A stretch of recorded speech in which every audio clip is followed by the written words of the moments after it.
Hello and welcome to the third video on the Intrapreneurship Lifecycle. So far we've talked about the convince phase, the create phase, and now we're talking about phase 3, the construct phase. The construct phase is really where things start to get a bit more difficult and a little bit more complex.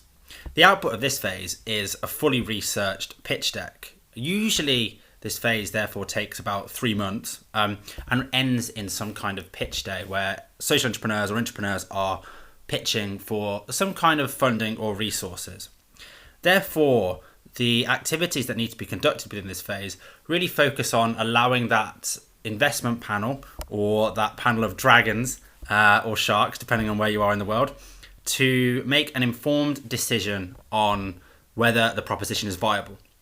So this takes forward the high-scale idea that's been created in the create phase.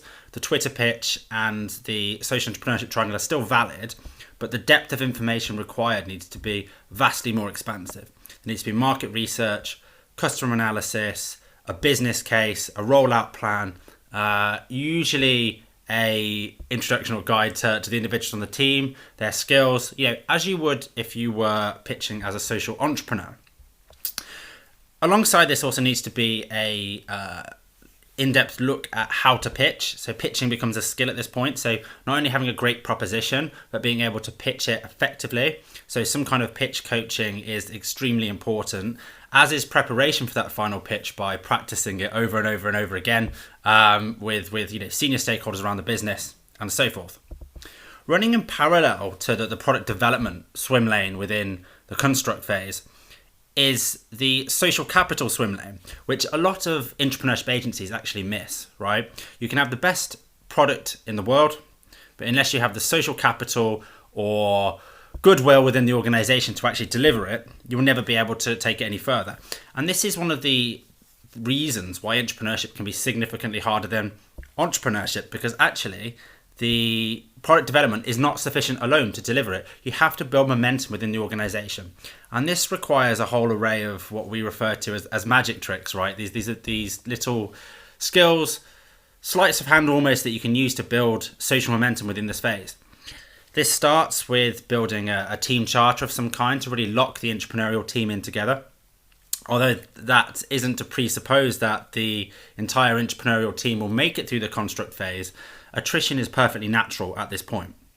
Other things that you want to do is start effectively building networks of initially stakeholders and maintaining them, and converting a few of those stakeholders into cheerleaders, who are individuals that are very senior in the organization, but aren't necessarily in roles which can support the delivery of the proposition, but are still therefore useful to unlock doors, give you feedback, or even give you sort of a corporate cuddle at the end of the day if you've had a hard day, because the construct phase is hard. A large part of this is going out through the company, seeing the company as a bit of a hive mind to be able to develop your idea further.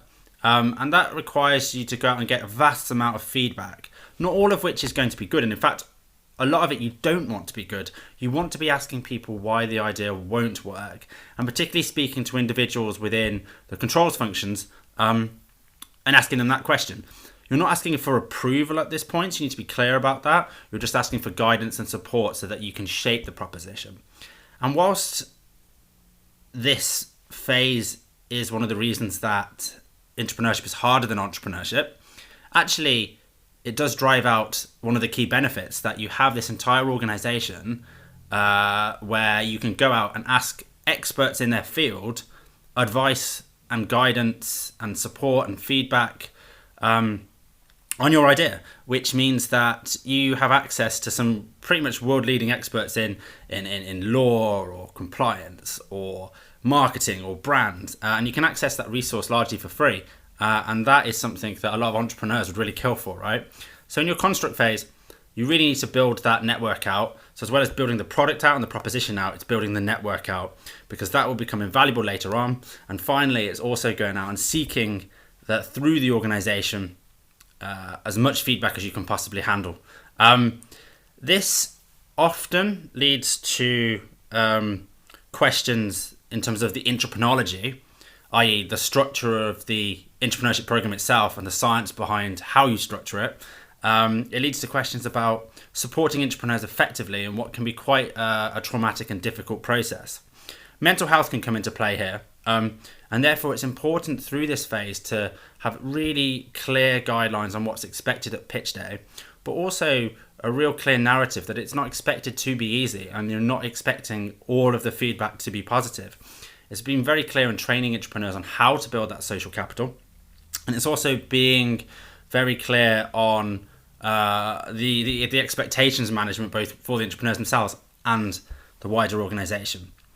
At the end of the construct phase, you then move into a commit phase where the entrepreneurs who have been awarded some kind of resources or funding at pitch day move forward into a phase where they start developing their proof of concept.